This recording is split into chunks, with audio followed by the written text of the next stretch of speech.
Ke National Human Rights Commission ke Pynlong ke Jingiakren do ars ni Shillong kala ai jengmut ban seu khasan lak tingka kum ke bailut kesan ha ke jing Shaphang Kenya ke hok Longbriew Briew ha ke jila Meghalaya Tripura bat Mizoram. Commission kalau syong bishar bniai akhat khandai teli kentup ya hendru teli ha Meghalaya lai teli ha Mizoram bat chpau teli ha Tripura ha ka baya dei bat ke Meghalaya kalau syong bishar na ka benta kinong bela ki belayap ha ki kram doyong. And public open hearing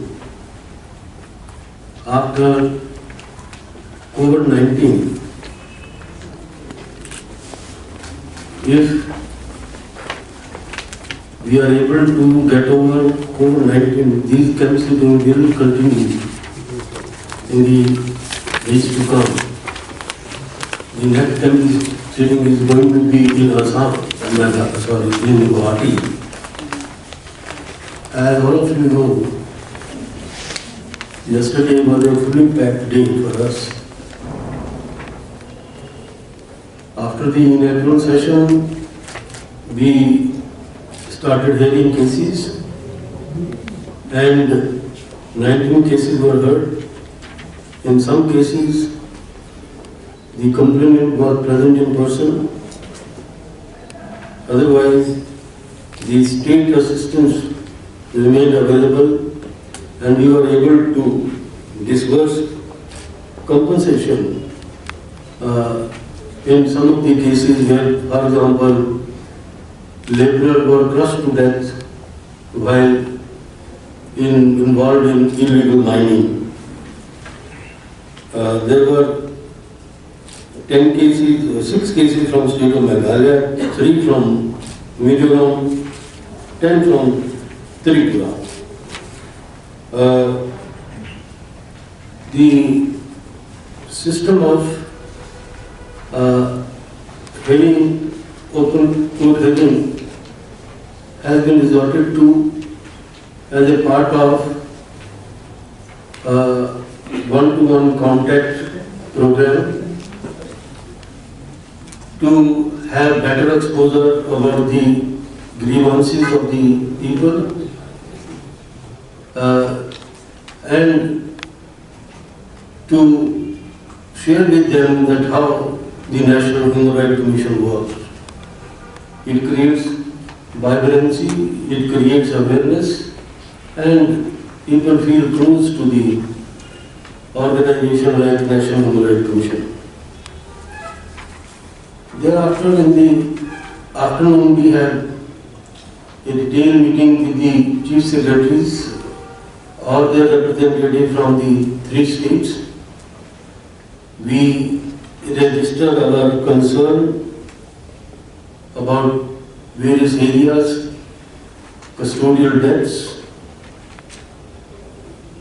excesses by the authorities, by the police, or right to free speech and expression. We impress upon them that within the parameters of law, all the 3 states are expected to function. There was talk about women rights, there was talk about jail reforms, there was talk about the prisoner welfare, ICDS scheme, number of issues we discussed in the afternoon meeting. Then in the morning today, again we had a very fruitful meeting with the NGOs, and we were very happy to see a vibrant society functioning in 3 states. They were able to put forward the grievances of the common man, and a large number of issues were brought before us, and we have assured them that concretize these issues and put before us in writing so that we may take action and put the other side of notice so that some meaningful order could be passed by the Commission. So you are welcome to ask questions and give suggestions so that we may improve in our functioning, we can do better for the society. Yesterday, we had 2 cases where 6 laborers in one case and 5 in the other case were crushed under the debris. In one case, it was coal mines. Because of flood in the coal mines, 5 laborers were buried. In the other case, under the debris, 6 laborers were buried. State has although disbursed the compensation at the rate of 5 lakhs to each one of the laborers. Some unidentified persons were also there, therefore their amount is available, but the moment they are identified that the amount will be disbursed. But during the meeting of the Chief Secretary in the afternoon, as well as during the hearing of cases, the Commission has raised the query that when illegal mining takes place, it is not a small operation which can escape the eye of state authorities. So what is the reason that illegal mining is allowed to go on like this? The answer given by the state authority was that it involves a number of departments. Therefore, some lapse is committed.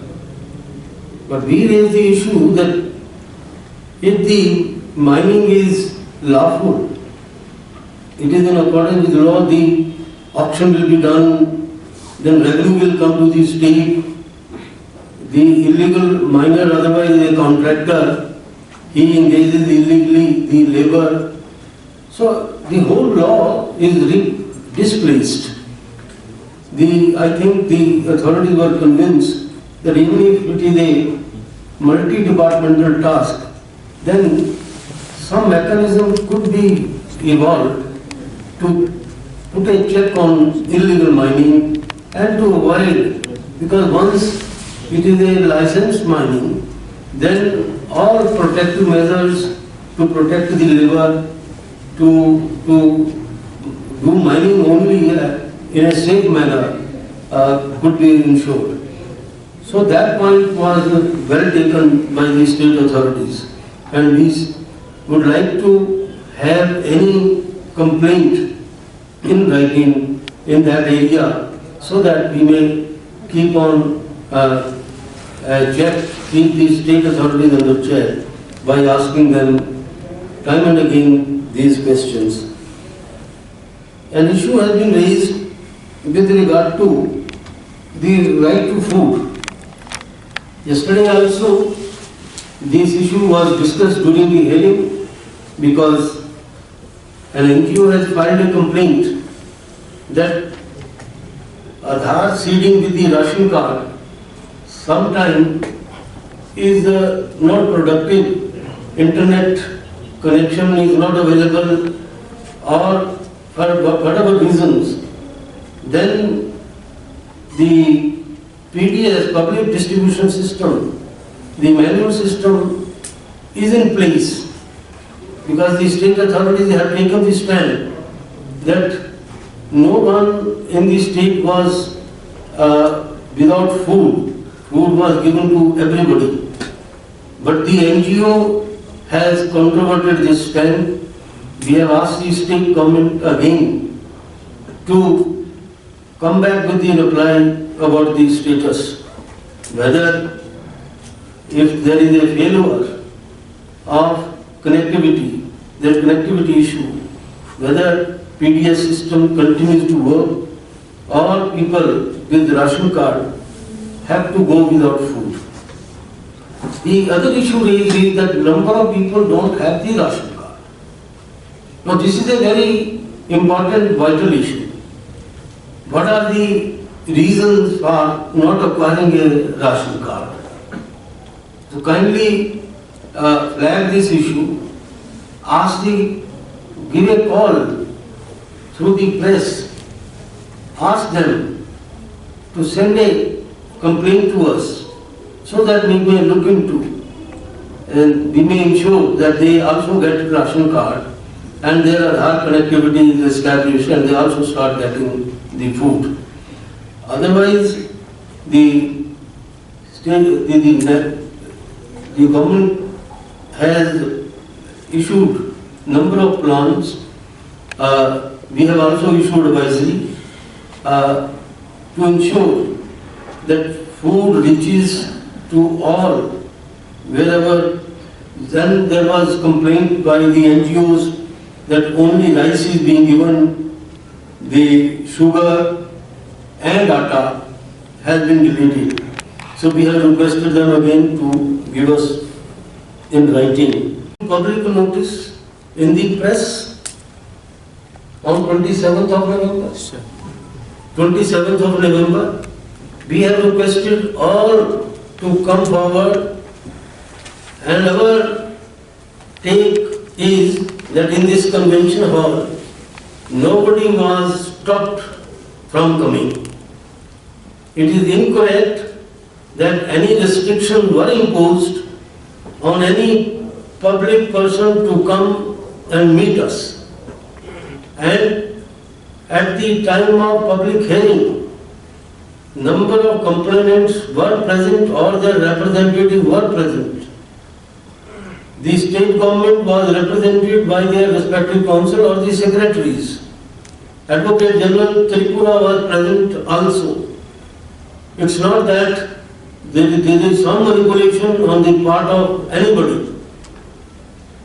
There should not be any doubt in the mind of anyone that if there was any restriction imposed on anyone to come and hear, to participate in the public hearing.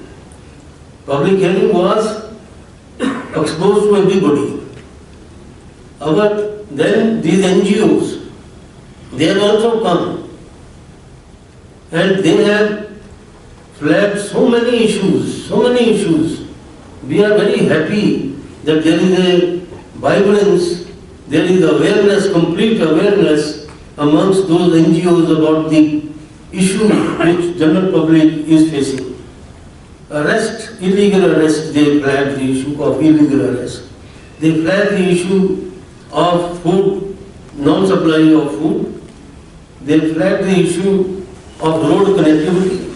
They flagged the issue of doctor not available in the dispensary, only one doctor after so many villages.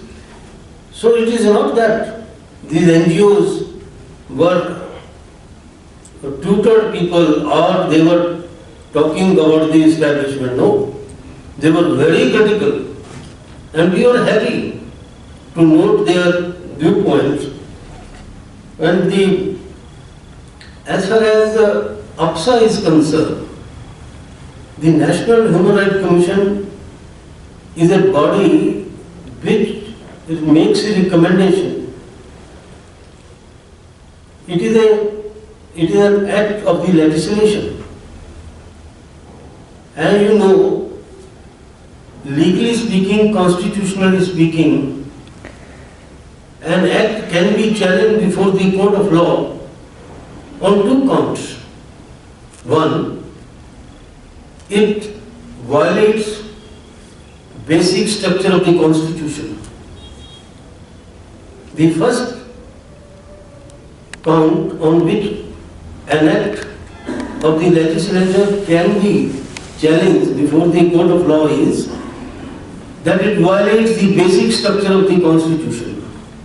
Two, that the legislature was not competent to frame this law. As you know, in the Constitution, we have three lists and union list where the Parliament can frame law. There are 67 subjects listed in that list. Then state list where the local issues have been given to the state legislative assembly. Then there is a concurrent list, the grey areas where both can frame law. But the union law prevails if the state law come in conflict with the union law.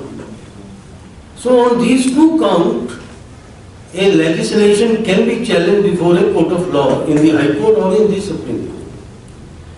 So we as NHRC will not be able to tell legislature to repeal this act.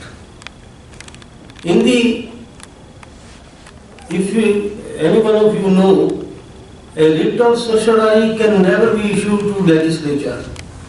They have their own privileges. What is the writ of certiorari?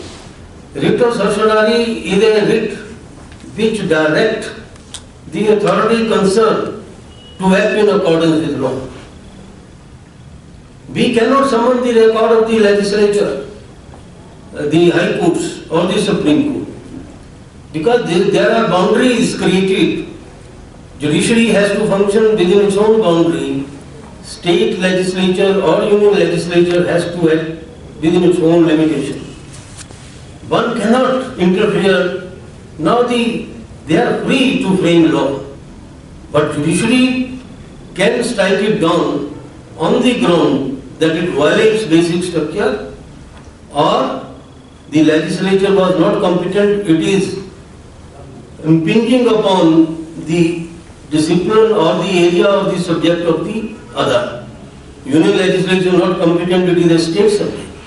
State legislature not competent, it is a union subject. So friends, NHRC in such a situation would not be competent to say that this law is unlawful. It is framed by the legislature. It is, yes, if there are excesses committed while implementing this law, certainly we are competent. Kindly bring forward, have the complaints before us that APSA has been misused. Something has been done under APSA which was absolutely unwarranted. We will interfere. But if you say that we can make a recommendation for repealing, that we are not competent, sir.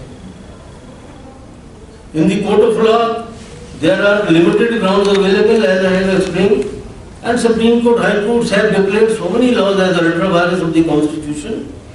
So that is my take on APSA. In various cases, the Commission has taken some amount of notice also that Nagaland, where the civilian has been killed, we have taken some amount of notice. We are awaiting their response. So it's not that when in Andhra there was a case where a minister was shouting from the rooftop that a rapist, the so-called rapist, they said if he is a rapist, he will be killed in a fake encounter. We took notice. It's not that we turn a blind eye to the glaring cases where excesses are committed. Whenever the cases of these nature come before the Commission, we come heavily on the authorities. We don't spare them. So there should not be any doubt that within the parameters of law, if authorities are functioning, then it's okay. Otherwise, we come in. Wherever human rights violations are reported, human rights violations on daily basis, we have large number of complaints of minor rape, killed from various states, the complaint of sexual harassment, the complaint of domestic violence, the complaint of custodial death. I will like to share with you that we have a blanket order passed long ago by the National Human Rights Commission. What is that blanket order? That if there is any custodial death, the authority concerned will immediately within 48 hours will report that death and the circumstances to the Commission. Within 48 hours.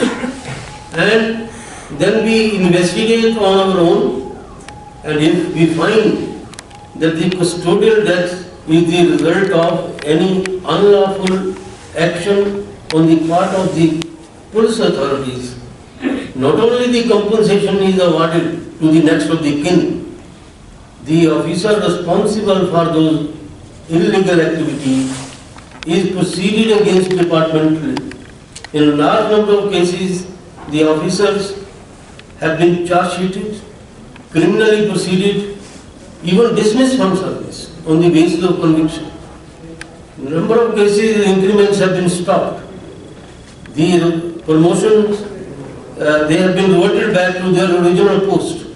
So, we are doing human service, if I say so, to the cause of human rights. Access to Health or Ayushman Bharat is a flagship program. And I will just supplement what the chair has said. Please give us in writing, please email to us the specific issue regarding the public health. And if I have to share something, I might not be an expert on the health facilities in all these 3 states, but to be precise, Meghalaya has got 12 big hospitals, 30 community health centers, 110 primary health centers, and government-run civil hospitals in all 11 districts. Infrastructure-wise, resources-wise, doctor-wise, nurse-wise, there are limitations. There are capacity issues. Maybe the hospital is there, the facilities are there, but to run those facilities, we don't have skilled manpower. It is true for all the states, for all the districts, but you must be aware, the Honorable Prime Minister has rolled out that Ayushman Bharat, and those poor people who don't have adequate access to the private hospitals, they can avail that insurance under the PM Ayushman Bharat. Then we have PM Jan Aushadhi program. I would urge you people through your window, please spread necessary awareness about the central and state schemes so that people have due access. They know that these are the facilities available under the centrally sponsored scheme, under Ayushman Bharat, under PM Jan Aushadhi Yojana. We would request you people, you become a partner in spreading the message relating to the central sector schemes, whether it is right to food, whether it is right to health, or right to information, or universal housing scheme. There are n number of schemes, and please be a partner, be a stakeholder in spreading the message to the last man residing in the remote area. And there are paucity of ambulances in the entire state of Meghalaya. We have roughly 70 plus ambulances. We might have the ambulances, and some NGO representative today in the morning flagged the issue that the ambulance drivers or the helpers are not getting the minimum wages. So we have requested them to give us in writing. We would take up with the Chief Secretary of the State Administration. So despite the limitations, but right to health is an integral part of right to life. And I have seen sometimes in August 2020, death of 877 newly born and 61 pregnant women between April 2020 to July 2020 due to diseases other than the coronavirus. So on behalf of the Commission, we can assure you, we can assure the citizens of these 3 states, if you give us in writing, definitely the Commission, whatever will be deemed appropriate, we will definitely intervene. We are not going to disappoint you, but please give us in writing. And so far as right to health is concerned, I will just conclude by saying right to health is integral to right to life. newborn infants and the pregnant women need to be protected at all.